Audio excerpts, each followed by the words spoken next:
Indian cricket team के head coach Gautam गंभीर ने बॉर्डर गावस्कर ट्रॉफी जो कि ऑस्ट्रेलिया में होगी उसके सिलसिले में अपने कुछ परेशानियों का, कुछ कंसर्न का, कुछ चैलेंजेस का इजहार किया अब एक इंटरव्यू में। और उन्होंने खासकर 3 स्लॉट्स इंडियन टीम में ऐसी हैं जिन पर उन्होंने कहा कि मुझे इसके लिए खास परेशानी है और मैं सोच रहा हूँ कि इसका क्या किया जाए और इसके लिए मुझे प्लानिंग करने की जरूरत है।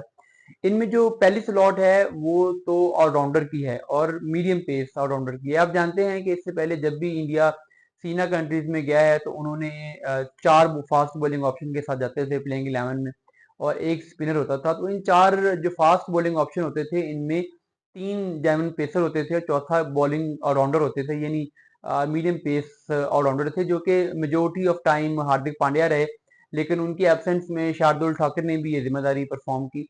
लेकिन अब जो सिनेरियो है वो ये है कि शार्दुल पिछले 1.5 साल से उनकी जो परफॉर्मेंस है वो बहुत नीचे गई है और वो अपनी फिटनेस, फॉर्म और उन चीज़ों की वजह से ऑप्शन के तौर पे नहीं रहे कि उनको इंडियन टीम कंसीडर करे टेस्ट मैचेस के लिए।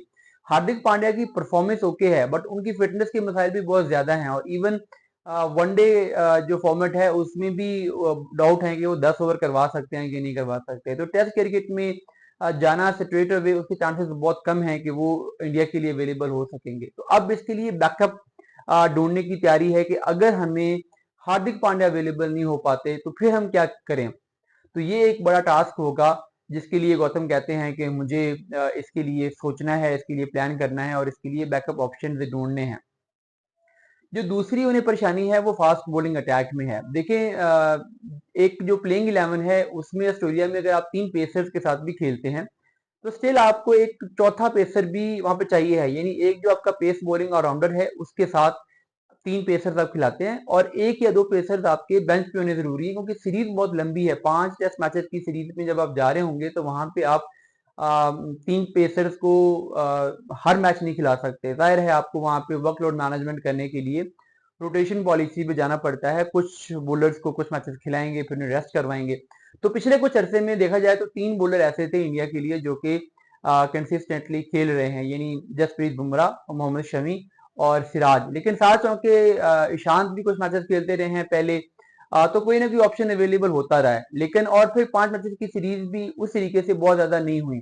लेकिन अब चूंकि ईशांत नहीं है और मोहम्मद शमी जो है उनके फिटनेस के ऊपर भी क्वेश्चन मार्क हैं। अभी वो आए हैं, खेल रहे हैं, कुछ मैचेस वो 4 डे खेलेंगे और उसके बाद जो 1-2 सीरीज है उसमें भी वो टेस्ट होंगे। बट क्योंकि वो एक लंबी इंजरी के बाद आ रहे हैं तो उनके ऊपर बहुत सारी अनसर्टेनिटीज हैं। इवन इफ के वो अवेलेबल होते हैं तो भी वो तीसरे पेसर होंगे सिराज और बुमराह के साथ। स्टिल चौथा पेसर कौन होगा? अभी तक अर्शदीप ने रेड बॉल में उस तरीके से डिलीवर नहीं किया, खलील रेड बॉल में डिलीवर नहीं कर सके। तो जो बॉलिंग ऑप्शन इंडिया के पास हैं व्हाइट बॉल में तो बहुत सारे हैं बट टेस्ट क्रिकेट में रेड बॉल में फास्ट बॉलिंग ऑप्शन एक इशू है जिस पर गौतम काम करना चाहते हैं, जिसके लिए वो बैकअप तैयार करना चाहते हैं। और उन्होंने कहा कि मेरी अब एक प्रेफरेंस होगी कि मैं फास्ट बॉलिंग का रेड बॉल क्रिकेट में एक ऐसा पूल तैयार करूं जो कि इंडिया के लिए आगे जाके मल्टीपल ऑप्शंस क्रिएट करे और हमें टैलेंट की कमी फील ना हो, खासकर जो बड़ी सीरीज हैं जैसे कि ऑस्ट्रेलिया वाली सीरीज है। जो तीसरा प्रॉब्लम है, जो तीसरा उनको इशू आ रहा है वो बैटिंग में आ रहा है। अभी तक देखा जाए तो रोहित शर्मा, जायसवाल, विराट, ये 3 पोजीशंस हैं जो कंफर्म हैं। शुभमन गिल नंबर 3 पे अभी ट्राई किए गए थे इंडिया में बट ऑस्ट्रेलिया में आल्दो कि उन्होंने एक अच्छी इनिंग खेली हुई है बट अगेन उनकी पोजीशन उस तरीके से सर्टेन नहीं है। फिर जो नंबर 5 की स्लॉट है उस पर भी श्रेयास अय्यर और के राहुल में कंपटीशन है। दोनों ने बहुत कंसिस्टेंटली स्कोर नहीं किया। तो इनमें से किसको खिलाया जाएगा, क्या नंबर 5 की पोजीशन होगी, कौन बाहर बैठेगा, इसके ऊपर भी ये क्वेश्चन मार्क है। तो ये शुभमन गिल, श्रेयस अय्यर और के राहुल, इनमें से 3 में से 2 प्लेयर खेलेंगे। ये 2 प्लेयर फर्स्ट चॉइस कौन से होंगे ये भी आगे आने वाले दिनों के अंदर एक इंपॉर्टेंट क्वेश्चन होगा जिसका इंडियन मैनेजमेंट को जवाब ढूंढना होगा।